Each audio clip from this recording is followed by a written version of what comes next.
Hello viewers, Assalamu alaikum. Welcome to my YouTube channel English Learning, in short ENG Learning or Eng Learning.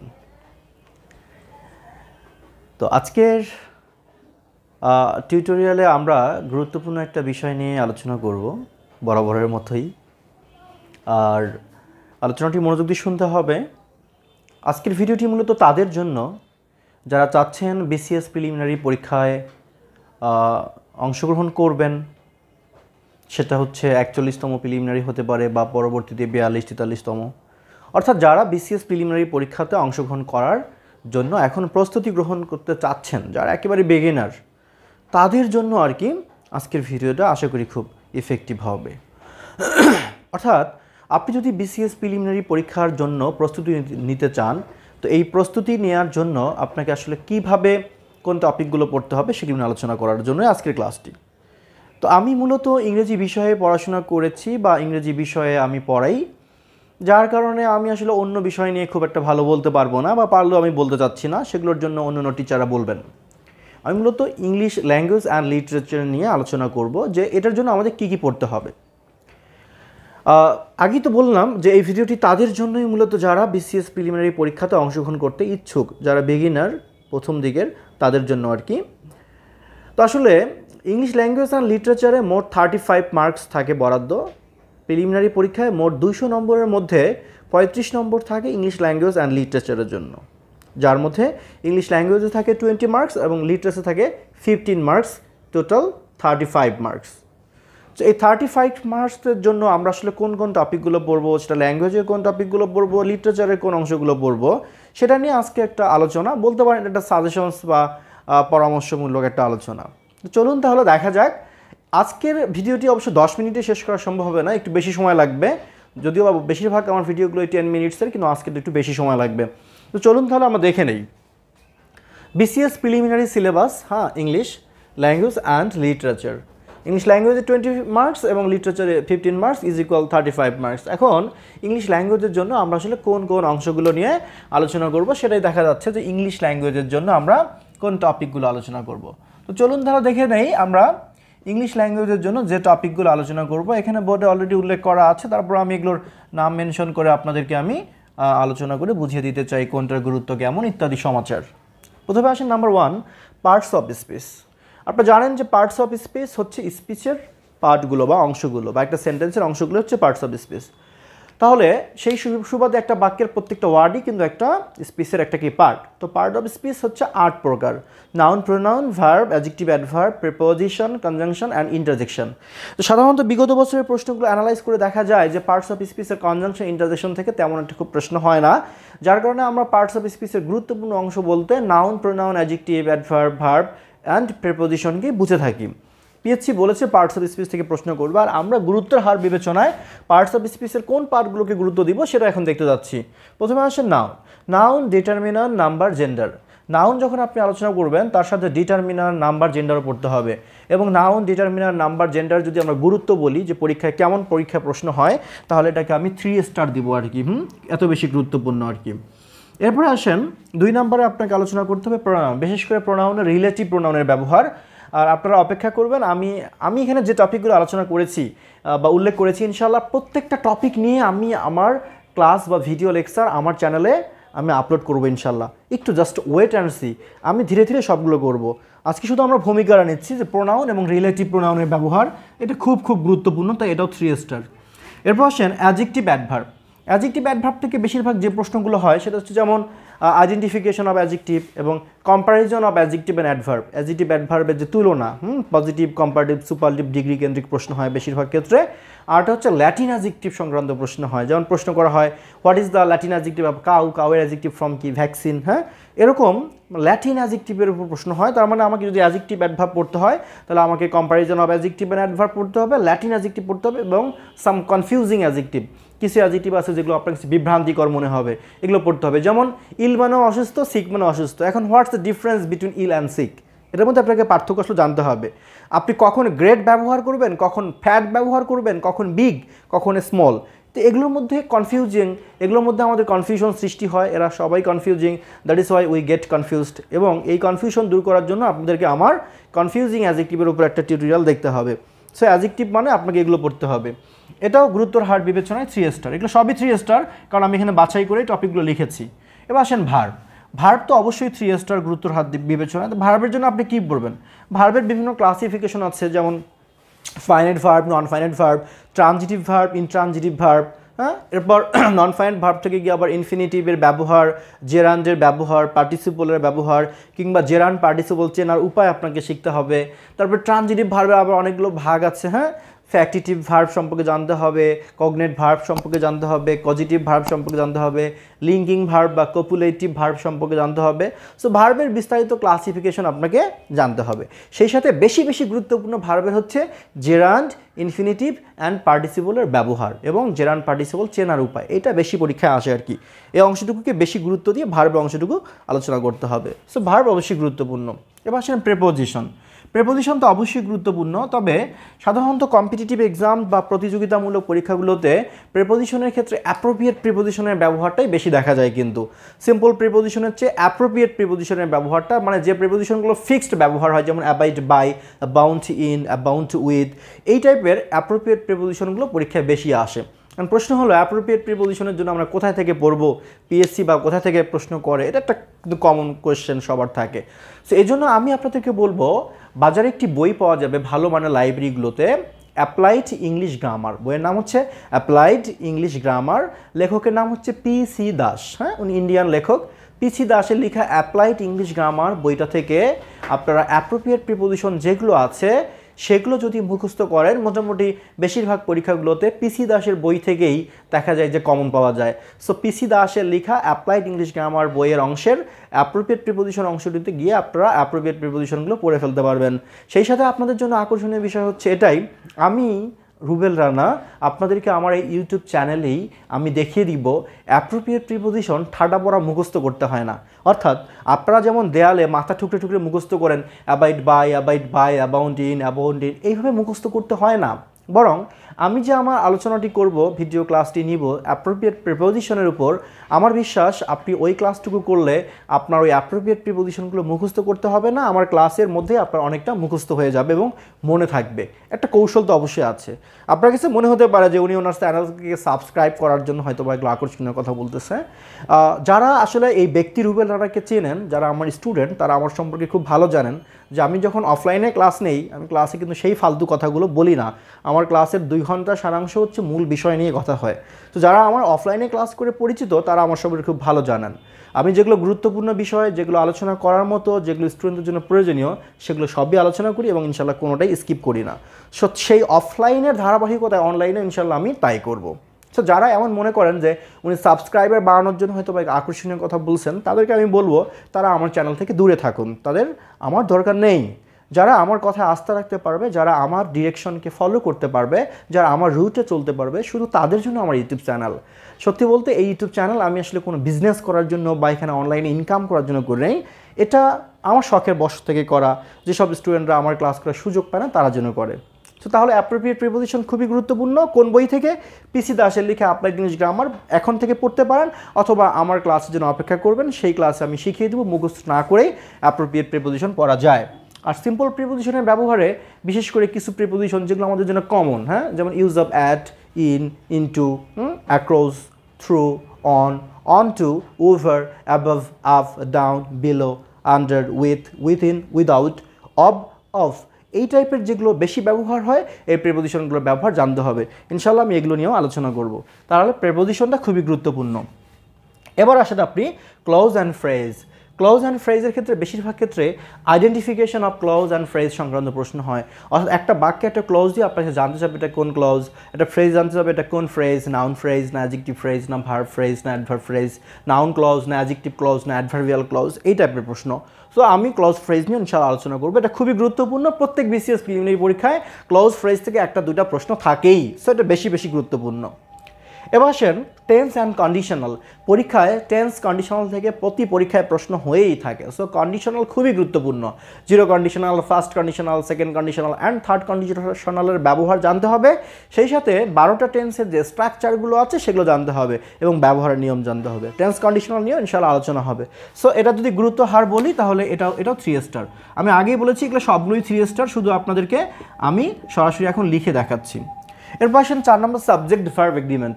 Subject verb agreement থেকে এমন কোনো চাকরির পরীক্ষা নাই যে প্রশ্ন হয় না, সব পরীক্ষার জন্য গুরুত্বপূর্ণ। সাবজেক্টের সাথে ভার্বের একটা সম্পর্ক আছে। সাবজেক্ট সিঙ্গুলার হলে ভার্ব সিঙ্গুলার হয়, সাবজেক্ট প্লুরাল হলে ভার্ব প্লুরাল হয়। তারপরেও আমরা কখনো কখনো কনফিউজড হয়ে যাই যে সাবজেক্টকে দেখে মনে হয় সে ভাব নিয়ে আছে প্লুরাল, বাস্তবে সে আসলে সিঙ্গুলার সাবজেক্ট। আবার কখনো সাবজেক্টের ভাব দেখে মনে হয় সে সিঙ্গুলার, বাস্তবে আসলে সে প্লুরাল। সো আমরা কেমন করে বুঝবো সাবজেক্টটা দেখতে প্লুরালের মতো মনে হলেও আসলে সিঙ্গুলার, আর কেমন করে বুঝবো সাবজেক্টটা দেখতে সিঙ্গুলারের মতো মনে হলেও আসলে কি প্লুরাল? সেই সংক্রান্ত আলোচনা বোঝার জন্য তো আমার ইউটিউব চ্যানেলে ক্লাস হবেই, ততদিন পর্যন্ত একটু অপেক্ষাই করুন। সো সাবজেক্ট ভার্ব এগ্রিমেন্ট খুবই গুরুত্বপূর্ণ। আচ্ছা, এবার আসেন transformation of sentence. Transformation of sentence খুব গুরুত্বপূর্ণ। ট্রান্সফরমেশন অফ সেন্টেন্স বা বাক্যের পরিবর্তন, এটা বুঝতে গেলে আগে আপনাকে বাক্যের শ্রেণী বিভাগ সম্পর্কে জানতে হবে। বাক্য বা সেন্টেন্স 2 ক্যাটাগরিতে ভাগ করা যায়। অ্যাকর্ডিং টু মিনিং, অর্থ অনুসারে সেন্টেন্স 5 প্রকার। There assertive sentence, interrogative sentence, imperative sentence, optative sentence and exclamatory sentence. So এই অর্থ অনুসারে যে সেন্টেন্স 5 প্রকার, এই 5 প্রকারের মধ্যে আবার ইন্টারচেঞ্জিং আসতে পারে পরীক্ষায়। লাইক অ্যাসার্টিভ সেন্টেন্সকে আপনাকে ইন্ট্রোগেটিভ করতে বলবে, অথবা অ্যাসার্টিভ থেকে এক্সক্লামেটরি সেন্টেন্স, অথবা এক্সক্লামেটরি থেকে অ্যাসার্টিভ সেন্টেন্স, অথবা অ্যাসার্টিভ থেকে ইম্পারেটিভ সেন্টেন্স। মানে এই 5টা সেন্টেন্সের মধ্যে ইন্টারচেঞ্জিং। তবে বেশিরভাগ পরীক্ষায়, বিসিএস প্রিলিমিনারি পরীক্ষায় এই 5টা সেন্টেন্সের মধ্যে যে ইন্টারচেঞ্জিং এটা একটু কম আসে। এই যে সাধারণত assertive, interrogative, imperative, optative and exclamatory sentence সংক্রান্ত প্রশ্নগুলো নন ক্যাডার জব এক্সামগুলোতে বেশি আসে। লাইক ধরেন আপনার প্রাইমারি স্কুলের সহকারী শিক্ষক নিয়োগ পরীক্ষা, বা সরকারি হাই স্কুলের শিক্ষক নিয়োগ পরীক্ষা, বা শিক্ষক নিবন্ধন পরীক্ষা, এই টাইপের পরীক্ষাগুলোতে অ্যাসার্টিভ, এক্সক্লামেটরি সেন্টেন্স কেন্দ্রিক প্রশ্ন বেশি আসে। বিসিএসে যে প্রশ্নগুলো আসে সেগুলো হচ্ছে সিম্পল, কমপ্লেক্স, কম্পাউন্ড কেন্দ্রিক বেশি হয় আর কি। সিম্পল সেন্টেন্সকে কমপ্লেক্স করা, কমপ্লেক্স থেকে সিম্পল, বা কম্পাউন্ড থেকে সিম্পল, মানে এই টাইপের প্রশ্ন বিসিএসে বেশি প্রশ্ন হয়। সো সিম্পল, কমপ্লেক্স, কম্পাউন্ড সহ অ্যাসার্টিভ, এক্সক্লামেটরির চেঞ্জিং আমাদেরকে জানতে হবে ট্রান্সফরমেশন অফ সেন্টেন্সে। নিশ্চয়ই আমি আলোচনা করবো আমার ইউটিউব চ্যানেলে। 6 নম্বর আসেন ভয়েস চেঞ্জিং। ভয়েস চেঞ্জিংটা অবশ্যই খুব গুরুত্বপূর্ণ, বিশেষভাগ করে বিসিএস প্রিলিমিনারি পরীক্ষাতে গুরুত্বপূর্ণ। বিসিএস লিখিত পরীক্ষাও ভয়েস চেঞ্জিং থেকে প্রশ্ন আসার সম্ভাবনা থাকতে পারে। অন্যান্য চাকরির পরীক্ষার জন্য গুরুত্বপূর্ণ তো আছেই। তো ভয়েস চেঞ্জিংয়ের জন্য আমরা নর্মালি কী করি, আমরা সহজ সহজ নিয়মগুলো শুধু পড়ি, সহজ সহজ উদাহরণগুলো পড়ি। I eat rice, rice is eaten by me. তো আপনি মনে রাখবেন যেগুলো সহজ, যেগুলো সবাই পারে, নর্মালি সেগুলো কিন্তু পরীক্ষায় আসে না। যেগুলো কঠিন, যেগুলো ব্যতিক্রম, যেগুলো সবাই পড়ে না বা সবাই জানে না, সাধারণত পরীক্ষকরা সেগুলো বিষয়ের উপরই প্রশ্ন করে থাকেন। সো আমি আমার ইউটিউব চ্যানেলে ভয়েস চেঞ্জিং নিয়ে আলোচনা করব তখন আপনি দেখবেন যে ব্যতিক্রমী নিয়মগুলোর উপর আমি বেশি গুরুত্ব দিয়ে আলোচনা করবো ইনশাল্লাহ। ততদিন পর্যন্ত আমরা যেন সবাই বেঁচে থাকি, সুস্থ থাকি। এবার আসি ন্যারেশন। ন্যারেশনও বিসিএস প্রিলিমিনারি পরীক্ষার জন্য গুরুত্বপূর্ণ, তবে এটার গুরুত্বর হার আমি দেবো 2 স্টার। প্রতিবার খুব প্রশ্ন হয় না, হ্যাঁ, ন্যারেশন জানতে হবে। সেন্টেন্স কারেকশন অবশ্যই 3 স্টার। সেন্টেন্স কারেকশন খুব গুরুত্বপূর্ণ। এখন প্রশ্ন হলো ভাই, সেন্টেন্স কারেকশনের জন্য আমি কি পড়বো? এটা একটা গুরুত্বপূর্ণ প্রশ্ন। সাধারণত সেন্টেন্স কারেকশন এমন কোনো টপিক না যে আপনি এর উপর 20টা নিয়ম পড়বেন বা 50টা নিয়ম পড়লেই সেন্টেন্স কারেকশন শেষ হয়ে গেল। ব্যাপারটা এরকম না। সেন্টেন্স কারেকশন হচ্ছে কি বাক্য শুদ্ধিকরণ, অর্থাৎ একটা বাক্যে ভুল থাকবে, সেই ভুলটাকে আপনাকে ঠিক করতে হবে। সে ফর এক্সাম্পল একটা আর্টিকেলের ভুল থাকতে পারে, একটা ডিটারমিনারের ভুল থাকতে পারে, নাম্বার সংক্রান্ত ভুল হতে পারে, জেন্ডার সংক্রান্ত ভুল হতে পারে, ইভেন পাংচুয়েশন মার্ক সংক্রান্তও ভুল হতে পারে। সো বাক্যে যে কোনো ধরনের ভুল থাকতে পারে, সেটা ঠিক করার নামই হচ্ছে সেন্টেন্স কারেকশন। আশা করি আপনি বুঝতে পারছেন যে সেন্টেন্স কারেকশনের সুনির্দিষ্ট কোনো টপিক নেই। ইংলিশ ল্যাঙ্গুয়েজের সকল টপিক যখন আপনি জানবেন, সকল টপিক যখন আপনি বুঝবেন, সকল টপিক্সের রুলসগুলো যখন আপনার আয়ত্ত থাকবে, অনুশীলন ভালো থাকবে, তখন আপনি দেখেই একটা ভুল বাক্য দেখেই সেটাকে সঠিক করতে পারবেন ইনশাল্লাহ। এই জন্য আমরা সেন্টেন্স কারেকশনের জন্য কী করব? আমরা সেন্টেন্স কারেকশনের জন্য এই যে উপরের অংশগুলো, parts of speech, clause, phrase, tense, conditional, subject verb agreement, transformation of sentence, voice changing, narration, যখন এগুলো সব পড়া শেষ হয়ে যাবে তখন আমরা সেন্টেন্স কারেকশন এমনি বুঝবো। এছাড়া আপনারা জানেন বাজারে একটি বই পাওয়া যায়, নাম হচ্ছে কমন মিস্টেক্স ইন ইংলিশ। হ্যাঁ, কমন মিস্টেক্স ইন ইংলিশ লেখা হচ্ছে TJ Fitickets। তার বাংলা অনুবাদ করা বই অনেকেই লিখেছেন, বাজারে আছে। So common mistakes in English একটা কালো রঙের বই, এই বইটা আপনারা সংগ্রহ করে নিজেরা স্টাডি করতে পারেন। সেখানে confusing nouns, confusing adjectives, confusing verb, confusing adverbs, confusing preposition সহ অনেক রকম কনফিউজিং ওয়ার্ডের ব্যাখ্যা দেওয়া আছে এবং কিছু গুরুত্বপূর্ণ নিয়ম দেওয়া আছে। তো বিগত বছরের প্রশ্ন ব্যাখ্যা বা প্রশ্ন গবেষণা করলে দেখা যায় যে আসলে কমন মিস্টেকস ইন ইংলিশ বইটা সেন্টেন্স কারেকশন থেকে প্রশ্নগুলো কমন পাওয়ার জন্য খুবই গুরুত্বপূর্ণ। তো মজার বিষয় হচ্ছে আমি দেখেছি বিভিন্ন প্রতিষ্ঠান বা বিভিন্ন teacher common mistakes in English বইটা পড়ায় না, না পড়িয়ে শুধু স্টুডেন্টদেরকে অ্যাসাইনমেন্ট করতে দেয়। তো আমি বুঝি না আসলে না পড়িয়ে অ্যাসাইনমেন্ট করলে কতটুকু লাভ হয়। আমি মোটেও বিশ্বাস করি না যে আপনি না পড়ে অ্যাসাইনমেন্ট করলে আপনি উপকৃত হবেন, বরং আপনাকে আগে পড়তে হবে। সো আমি আমার ইউটিউব চ্যানেলে চেষ্টা করব কমন মিস্টেকস ইন ইংলিশ বইটাকে 10টা পার্টে ভাগ করে, পার্ট 1, পার্ট 2, পার্ট 10 পর্যন্ত 10টা পার্টে ভাগ করে আপনাদের সাথে আলোচনা তুলে ধরবো। অর্থাৎ আমি কনফিউজিং ওয়ার্ডসগুলো নিয়ে আলোচনা করব। আশা করি আপনারা সেই আস্থা রেখে আমার সাথে যুক্ত থাকবেন ইনশাল্লাহ, এবং অন্যদেরকে যুক্ত হতে উৎসাহিত করবেন। এ হলো সেন্টেন্স কারেকশন। এবার আমরা আসি ভোকাবুলারি অংশ সম্পর্কে। ভোকাবুলারি অংশে ভোকাবুলারি থেকে কী ধরনের প্রশ্ন হতে পারে? ভোকাবুলারি থেকে প্রশ্ন হতে পারে লাইক ওয়ার্ড মিনিং, একটা ওয়ার্ড দিলেও তার মিনিং জানতে চাবে ইংলিশে, অথবা স্যানোনিয়ামস, অ্যান্টোনিয়ামস, সমার্থক শব্দ, বিপরীতার্থক শব্দ সম্পর্কে জানতে হবে। কারণ প্রশ্ন হচ্ছে ভাইয়া ভোকাবুলারি তো অনেক বড় একটা অধ্যায়, তাহলে আমি ভোকাবুলারির জন্য কীভাবে প্রিপারেশন নেব? এবং অধিকাংশ ক্ষেত্রে যেটা হয়, ভোকাবুলারির কোনো লিমিটেশন না থাকার কারণে বেশিরভাগ জব সিকার্স বা চাকরি প্রার্থীরা যারা চাকরির পরীক্ষা দিবে তারা ভোকাবুলারি অংশটা স্কিপ করে যায়, মনে করে এর তো কোনো সিলেবাস নেই, এর তো কোনো সুনির্দিষ্ট লিমিটেশন নেই, তাহলে আমি এটা বাদ দিয়ে যাই, পরীক্ষায় যা আসবে তাই পড়বো বা তাই লিখবো। এটা একটা ভুল ধারণা। আসলে ভোকাবুলারির যদিও বা কোনো লিমিটেশন নেই, তারপরেও কিন্তু আমরা বাংলাদেশের প্রেক্ষাপটে যে পরীক্ষাগুলো অনুষ্ঠিত হয় সেগুলো গবেষণা করলে আমরা এর একটা সোর্স পাই যে যেখান থেকে পড়লে ভোকাবুলারি অংশটা আমাদের আয়ত্তে নিয়ে আসা সম্ভব। আর সেই সোর্সটার কথা যদি আমি বলি, তাহলে আপনারা বাজারে একটা বই পাবেন, নাম হচ্ছে word smart. Word smart 1 and 2 দুইটা পার্ট মিলে একটা বই আছে, নাম হচ্ছে কি ওয়ার্ড স্মার্ট। সো এই ওয়ার্ড স্মার্ট বইটা সম্ভবত বইটা আমার কাছে বুঝি আছে কি না, আমি একটু দেখে নেই। না, এই মুহূর্তে আমার কাছে নেই, আমার লাইব্রেরিতে আছে, এখন নেই। সো ওয়ার্ড স্মার্ট বইটা আপনারা ভালো করে যদি মোটামুটি অনুশীলন করেন তাহলে ভোকাবুলারি তথা স্যানোনিয়ামস, অ্যান্টোনিয়ামস সংক্রান্ত সমস্যা সমাধান হবে না, সমাধান হয়ে যাবে ইনশাল্লাহ। তো এখন প্রশ্ন হলো যে ওয়ার্ড স্মার্ট বইটা আমি পড়তে পারবো? এটা সবার কথা। ভাই আপনি প্রতিদিন পড়বেন, একদিনে তো শেষ করবেন না। আপনি যদি মনে করেন আজকে আমি ওয়ার্ড স্মার্ট শেষ করে ফেলে স্মার্ট হয়ে যাব, তাহলে তো সমস্যা হবেই। সো আপনি ওয়ার্ড স্মার্ট বইটাকে প্রতিদিন করে একটু একটু করে অংশ পড়েন, সেগুলো খাতায় লিখেন, অনুশীলন করেন। এই ধৈর্য যদি আপনি আনতে পারেন তবে আপনার দ্বারা ভোকাবুলারি আয়ত্তে আনা সম্ভব। আর আপনি যদি আগেই হতাশ হয়ে যান তাহলে ভোকাবুলারি আয়ত্তে আনা আপনার দ্বারা সম্ভব না। এখন এটা নির্ভর করবে আপনার চাকরিটা কত দরকার, আপনার বিসিএস প্রিলিমিনারি পরীক্ষা পাশ করা কত দরকার, কিংবা অন্যান্য চাকরির পরীক্ষা উত্তীর্ণ হওয়া কতটা দরকার তার উপর। যদি আপনার সেই চাহিদা বেশি হয় তাহলে ওরকম ওয়ার্ড স্মার্ট বই আপনি 5টা হজম করতে পারবেন, আমি গ্যারান্টি দিলাম। যদি আপনার মনে হয় আমার একটা চাকরি দরকার, এটা মানে ফুললি ডিপেন্ডস অন ইউ, আপনার উপর নির্ভর করবে এটা যে আপনি কী করবেন কি করবেন না। সো ভোকাবুলারি মানে স্যানোনিয়ামস, অ্যান্টোনিয়ামস সম্পর্কে আপনাকে জানতে হবে। আমি সোর্স বলে দিলাম ওয়ার্ড স্মার্ট পার্ট 1, 2। ওকে, এবার আসেন one word substitution. One word substitution হচ্ছে অনেকটা এক কথায় প্রকাশের মতো, এগুলো পরীক্ষায় প্রশ্ন হয়। যেমন ধরেন আপনাকে প্রশ্ন হবে এভাবে, one who sells meat is called dash, যে মাংস বিক্রি করে তাকে কি বলা হয়? উত্তর দেওয়া হলো ফিশারম্যান, ফার্মার, বুচার। তখন আপনাকে লিখতে হবে বুচার, কারণ বুচার মানে কসাই। অথবা প্রশ্ন হবে the word butcher means dash, butcher বলতে কী বোঝায়? অপশন দেওয়া হলো one who sells fish, one who sells meat, one who sells medicine. তখন আপনি লিখবেন ওয়ান হু সেলস মিট, যে মাংস বিক্রি করে। সো ওয়ান ওয়ার্ড সাবস্টিটিউশনগুলো খুব গুরুত্বপূর্ণ। এখন প্রশ্ন হচ্ছে ওয়ান ওয়ার্ড সাবস্টিটিউশন আপনি কোথা থেকে পড়বেন? এগুলোও আপনি সেই পিসি দাসের লেখা অ্যাপ্লাইড ইংলিশ গ্রামার থেকে পড়বেন, সেখান থেকে কমন পড়ে বলে আমি আশা করি এবং দেখেছি কমন পড়ে। এবার আসেন আপনি phrase and idioms. Phrase and ইডিয়মসগুলো আপনি পিসি দাসের লেখা অ্যাপ্লাইড ইংলিশ গ্রামার থেকে পড়বেন। তবে ফ্রেজ অ্যান্ড ইডিয়মস মনে রাখার কিছু কৌশল আছে, সেই কৌশলগুলো আমি আমার চ্যানেলে আলোচনা করব। কীরকম কৌশল সেটা আবার?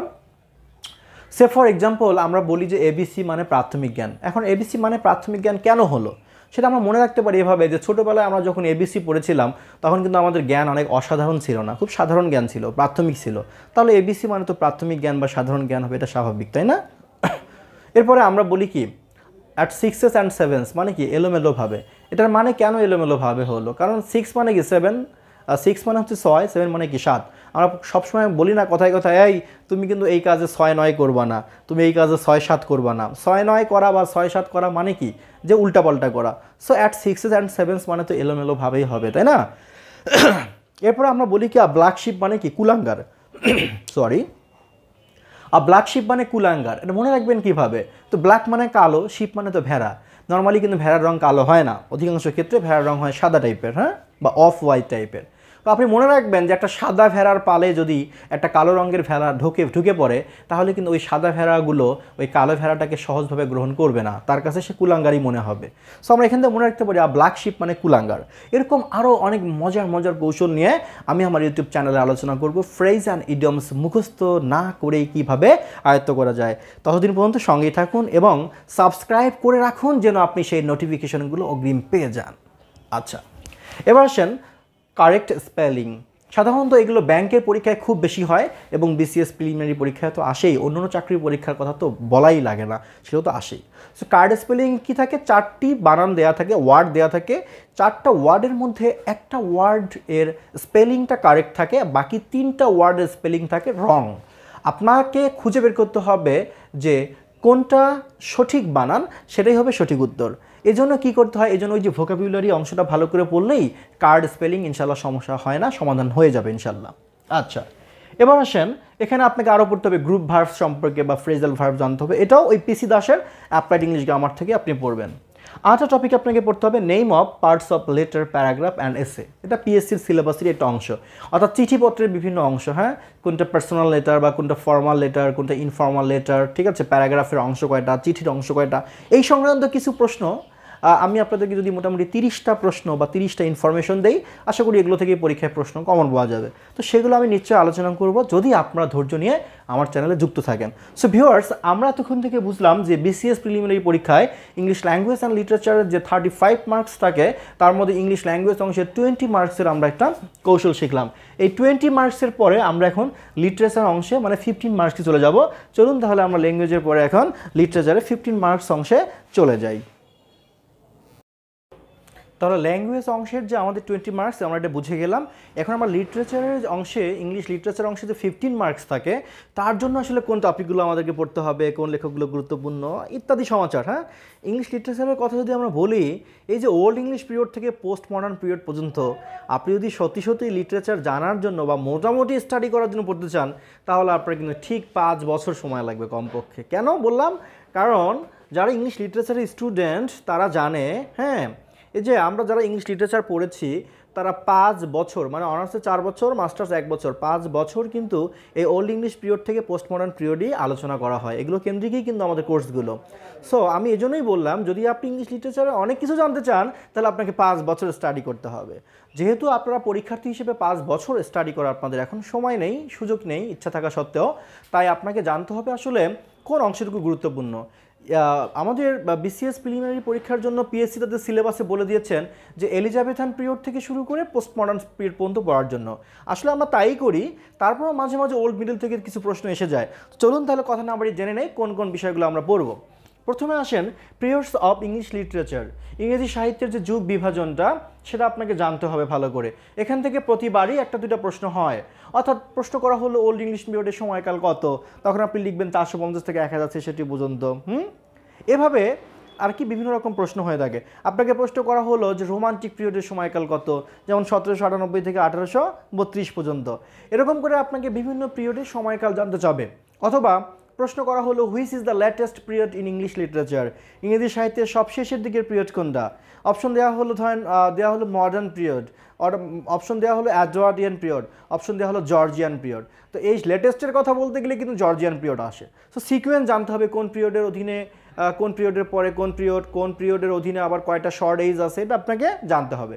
সো আমি আমার ক্লাসে আপনাদেরকে একদম পানির মতো সহজ করে শিখিয়ে দিব সকল পিরিয়ড এবং তার শর্ট এজগুলো মনে রাখার কৌশল। আমি গ্যারান্টি দিচ্ছি 10 মিনিটস, উইথিন 10 মিনিটসের মধ্যে আপনার ইংলিশ লিটারেচারের সকল পিরিয়ড এবং তার শর্ট এজ সাল সহ মনে রাখবেন। মাত্র 10 মিনিট লাগবে, উইথিন 10 মিনিটস।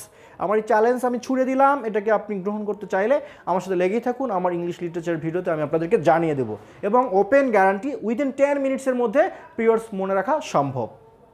এখান থেকে পরীক্ষায় প্রশ্ন হয়। এর পাশে লিটারি টার্মস বা ফিগার অফ স্পিচ, এটা অধিকাংশরা সবাই ঠাডা পড়া মুখস্থ করেন ফিগার অফ স্পিচগুলো। আসলে ফিগার অফ স্পিচ ঠাডা পড়া মুখস্থ করবেন কেন ভাই? এটা তো বোঝার বিষয়, এটা আপনাকে বুঝতে হবে। হ্যাঁ, আপনাকে জানতে হবে অ্যালিটারেশন কি। অ্যালিটারেশন শুধু মুখস্থ করলে হবে না, অ্যালিটারেশনের ব্যবহারটা আপনাকে বুঝতে হবে, অ্যালিগরির ব্যবহারটা বুঝতে হবে, ঠিক আছে? অ্যাসোনেন্স কি জানতে হবে আপনাকে, সিমিলি মেটাফোরের পার্থক্য জানতে হবে। সো আমি যেগুলো ফিগার অফ স্পিচ যেগুলো খুব গুরুত্বপূর্ণ সেগুলো আমি আপনাদেরকে আলোচনা করব। এবং আমার এই ফিগার অফ স্পিচের যে ক্লাসটা আমি নিব সেটা শুধু বিসিএস প্রিলিমিনারি পরীক্ষার্থীদের জন্যই কাজে দিবে ব্যাপারটা তেমন না, বরং যারা ইংরেজি সাহিত্যের স্টুডেন্ট তাদের জন্য বেশি কাজে দিবে। কারণ শিক্ষক নিবন্ধন পরীক্ষায় বা কলেজ নিবন্ধন পরীক্ষায় কিন্তু এই লিটারি টার্মস বা ফিগার অফ স্পিচের উপর ব্যাপক প্রশ্ন হয়ে থাকে। সো আপনারা সেই ভিডিওটির অপেক্ষায় থাকুন, এটা খুব গুরুত্বপূর্ণ একটা অংশ। এখান থেকে প্রশ্ন হয়, একটা দুইটা করে প্রশ্ন হয় প্রতিবার। এরপর 3 নম্বর আসেন শর্ট হিস্ট্রি অফ পিরিয়ডস। বিভিন্ন পিরিয়ডের যে ছোটো ছোটো মানে ইতিহাস আছে, কেমন? ধরেন পিউরিটান পিরিয়ড, আসলে পিউরিটান পিরিয়ডটা নামকরণ কেন হলো পিউরিটান পিরিয়ড, তাই না? রেনেসান্স পিরিয়ডের ক্ষেত্রে রেনেসান্স নামকরণ কেন করা হলো, রেনেসান্স শব্দের বাংলা অর্থ কী, বা রেনেসান্স শব্দের ইংলিশ অর্থই বা কী, যেমন রিভাইভাল, রিজেনারেশন, পরীক্ষা এগুলো আসে। সো প্রত্যেকটা পিরিয়ডের কিছু কিছু শর্ট হিস্ট্রি আমাদেরকে জানতে হবে, সেটাও আমি আমার এই ইউটিউব চ্যানেলেই ক্লাস নিব, কথা দিলাম। যদি আপনারা আমাদের সঙ্গে থাকেন, যদি আপনারা এটাকে শেয়ার করেন, সাবস্ক্রাইব নিজেরা করেন, অন্যদেরকে করাতে উৎসাহিত করেন, যখন আমি দেখব যে হ্যাঁ আমার ইউটিউব চ্যানেলের সাবস্ক্রাইবারের সংখ্যা বেড়ে যাচ্ছে দিন দিন, তখন আমি অবশ্যই ক্লাস নিব। কেন নয়? কারণ যদি শ্রোতা বেশি হয় তাহলে কথা বলতে তো ইচ্ছা করবেই, তাই না? সো এটা কিন্তু আপনাদের দায়িত্ব। একটু শেয়ার দিবেন, ফেসবুকে গিয়ে শেয়ার দিয়ে জানিয়ে দেবেন, অন্যদেরকে সাবস্ক্রাইব করতে বলবেন। আপনি যদি একটা সাধারণত ইউটিউবে আপনি ফ্রি অনেকগুলো বিষয় যদি জানতে পারেন ভাই, শিখতে পারেন, তাহলে আপনি একটু কেন শেয়ার করবেন না? পৃথিবীরই তো টেক অ্যান্ড গিভের। আমি যদি এত কষ্ট করে আপনার জন্য ভিডিও করতে পারি যেটা আপনার প্রস্তুতির জন্য সহায়ক হচ্ছে, তাহলে আপনি কেন কষ্ট করে একটা শেয়ার দিতে পারবেন না? Why not? এটা মানুষ হিসেবে করা কিন্তু আপনার আমার দায়িত্ব। আমরা যদি একে অপরকে সুযোগ না দেই তাহলে কিন্তু আমরা একে অপরের কাছ থেকে সুযোগও পাবো না। ব্যাপারটা এরকম, এটা কোনো থ্রেট না, এটা হচ্ছে বাস্তবতা। সো আমি আশা করি যারা আমার ভিউয়ার্স আছেন, আপনি যারা দেখতেছেন, তারা প্রত্যেকেই দেখা শেষে শেয়ার বাটনে ক্লিক করে আপনার ফেসবুকে গিয়ে একটু পোস্ট লিখে দেন যে আজকের ভিডিওটা আপনার কেমন লেগেছে, তাহলে আপনার বন্ধুরা সেখানে সাবস্ক্রাইব করবে, তারাও উপকৃত হবে। বিসিএস পরীক্ষা তো এমন না যে স্কুলের ক্লাস রোলের মতো, যে আমি আমার বন্ধুকে খাতা দেখাবো না, প্রশ্নের উত্তর বলে দিব না, কারণ ও 1 রোল করবে, আমার হবে 2 রোল। ব্যাপারটা তো তেমন না। এখানে এখানে আসলে প্রতিযোগিতার কিছু নেই। এখানে যে বেশি নম্বর পাবে, যে বেশি পড়াশোনা করবে, সেই জব পাবে। আচ্ছা, তাহলে আমাদের পিরিয়ডস অফ ইংলিশ লিটারেচার পড়তে হবে, literary terms of figure of speech শিখতে হবে, শর্ট হিস্ট্রি অফ পিরিয়ডসের ছোটো ইতিহাস জানতে হবে, সাম মোস্ট ইম্পর্ট্যান্ট রাইটার্স। একদম এই এলিজাবেথান পিরিয়ড থেকে শুরু করে পোস্ট মডার্ন পিরিয়ড পর্যন্ত যতগুলো কবি সাহিত্যিক আছে সবার সম্পর্কে পড়তে গেলে আপনি পাগল হয়ে যাবেন। আমিও প্রায় পাগল হয়ে গেছিলাম। হ্যাঁ, অল্পের জন্য বেঁচে আসছি আর কি, এতগুলো পড়ি নাই, ফাঁকিবাজি করে একটু পড়াশোনা করেছিলাম, এখন পড়তেছি। আসলে আপনি যখন ইংরেজি সাহিত্যের স্টুডেন্ট হবেন তখন আপনার এত কিছু পড়তে ইচ্ছা করবে না। যখন আপনার মাস্টার্স শেষ হয়ে যাবে তখন আপনি বসে বসে অনেক কিছু স্টাডি করবেন। হ্যাঁ, এখন কিন্তু আমি অনেক স্টাডি করি বা করতে ইচ্ছা করে। তো এতগুলো লেখকের মধ্যে যারা গুরুত্বপূর্ণ তাদের সম্পর্কে আমাদের জানতে হবে। এখন প্রশ্ন হলো কারা গুরুত্বপূর্ণ? এই মুহূর্তে তারাই গুরুত্বপূর্ণ, পিএসসি যাদের সম্পর্কে বেশি বেশি পরীক্ষায় প্রশ্ন করে তারাই কিন্তু গুরুত্বপূর্ণ। এখন আমাকে জানতে হবে তাহলে কাদের সম্পর্কে পিএসসি বেশি বেশি প্রশ্ন করে। চলুন তাহলে দেখা যাক হোয়াইট বোর্ডে। প্রথমে আপনাকে পড়তে হবে জিওফ্রে চসার। জিওফ্রে চসার সম্পর্কে পরীক্ষায় খুব বেশি প্রশ্ন না হলেও তিনি গুরুত্বপূর্ণ, বিকজ তিনি হচ্ছেন ফাদার অফ ইংলিশ লিটারেচার। হ্যাঁ, তিনি হচ্ছেন ইংরেজি সাহিত্যের জনক বলা হয় তাকে। সো কেন আপনি তাকে বাদ দিবেন? এটা অন্যায় তাকে বাদ দিয়ে পড়াশোনা করা, তাকে অবশ্যই পড়তে হবে। সো চসারের প্রতি আমার স্যালুট। আচ্ছা, এবার আসেন উইলিয়াম শেক্সপিয়ার। উইলিয়াম শেক্সপিয়ার সম্পর্কে বাদ দিলে তো আপনি ড্রামা প্লে সম্পর্কে কিছুই জানতে পারবেন না। উইলিয়াম শেক্সপিয়ার সম্পর্কে আপনাকে জানতে হবে, যাকে বলা হয় the greatest dramatist William Shakespeare. Greatest, great the great. So William Shakespeare সম্পর্কে আপনাকে বিস্তারিত জানতে হবে। শুধু তাই না, তার কতটা প্লে, কতটা সাহিত্যকর্ম, শুধু এগুলো মুখস্থ করলে হবে না, সেগুলোর গুরুত্বপূর্ণ ক্যারেক্টার, গুরুত্বপূর্ণ কোটেশনগুলো আপনাকে জানতে হবে। ইনশাল্লাহ আমি প্রত্যেকটা লেখক, আমি এখানে বোর্ডে যে কয়েকজন লেখককে লিখেছি তাদের সম্পর্কে প্রত্যেকটা লেখক নিয়ে একটা করে ক্লাস ভিডিও করে এই চ্যানেলে ছেড়ে দিব, কথা দিলাম, যদি আপনারা সাথে থাকেন। উইলিয়াম শেক্সপিয়ার খুবই গুরুত্বপূর্ণ। এবার সেই ক্রিস্টোফার মার্লো। ক্রিস্টোফার মার্লো তো অবশ্যই গুরুত্বপূর্ণ, কারণ ক্রিস্টোফার মার্লো মূলত উইলিয়াম শেক্সপিয়ারের চেয়েও তিনি কিন্তু ভালো কিছু করেছিলেন। কিন্তু ব্যাপার দেখা গেল যে উইলিয়াম শেক্সপিয়ার যখন তার কার্যবিধি চালালেন তখন অবশ্য মার্লো আবার একটু তার কাছে মানে তার চেয়ে কম জনপ্রিয় হয়ে গেলেন। খুব গুরুত্বপূর্ণ। এবার আসেন পিবি শেলি। পিবি শেলি সম্পর্কে জানতে হবে। এডমান্ড স্পেন্সার সম্পর্কে জানতে হবে, ফ্রান্সিস বেকন থেকে কিন্তু বেশিরভাগ ক্ষেত্রে কোটেশনগুলো আসে। হ্যাঁ, ফ্রান্সিস বেকনের অনেক কালজয়ী উক্তি আছে, এগুলো পরীক্ষায় বেশি আসে। সো ফ্রান্সিস বেকন সম্পর্কে স্টাডি করতে গেলে আমরা তার কোটেশনগুলোর দিকে বেশি মনোযোগ দিব। এবার আসেন জন মিল্টন সম্পর্কে তো জানতেই হবে, বুঝতেই পারছেন, অন্ধ মানুষ। হ্যাঁ, তিনি অন্ধ ছিলেন, মাত্র 8 বছর বয়স থেকে তিনি অন্ধ, দৃষ্টিশক্তি হারাতে শুরু করেন। এরপর রাজার বিরুদ্ধে লেখার কারণে তাকে যখন কারাগারে পাঠানো হয়, সেখানে গিয়ে তিনি পুরোপুরি অন্ধ হয়ে যান। আর এই জন মিল্টন দেখছেন কি মহান ব্যক্তি, তিনি অন্ধ থাকা অবস্থায় তিনি 2টা মহাকাব্য রচনা করেন, প্যারাডাইস লস্ট, প্যারাডাইস রিগেন্ড, যা মুসলিম ধর্মের আদম এবং হাওয়া আলাইহিস সালাম সম্পর্কেই ব্যাখ্যা করা হয়েছে। তাদের জান্নাত হারিয়ে ফেলার কাহিনী এবং ফেরত পাওয়ার কাহিনী নিয়েই প্যারাডাইস লস্ট আর হচ্ছে প্যারাডাইস রিগেন্ড। সো জন মিল্টন সম্পর্কে আমরা আরও বিস্তারিত জানবো। আচ্ছা, এবার আসেন Jonathan Swift. Wow, Jonathan Swift তো আমার খুবই একজন ফেভারিট রাইটার। মানে তার লেখাগুলো সবাই মনে করে যে তিনি শুধু স্যাটিরিস্ট বা ব্যঙ্গ রচয়িতাই মনে করে, কিন্তু তার ব্যঙ্গ রচনাগুলো কেন, এর পিছনে তো একটা কাহিনী আছে, রাজনৈতিক ইতিহাস আছে, একটা গল্প আছে, যে তার মানে জোনাথন সুইফটের যে কাহিনীগুলো, তার যে ব্যঙ্গ রচনাগুলো, এগুলো কিন্তু অবশ্যই খুব গুরুত্বপূর্ণ।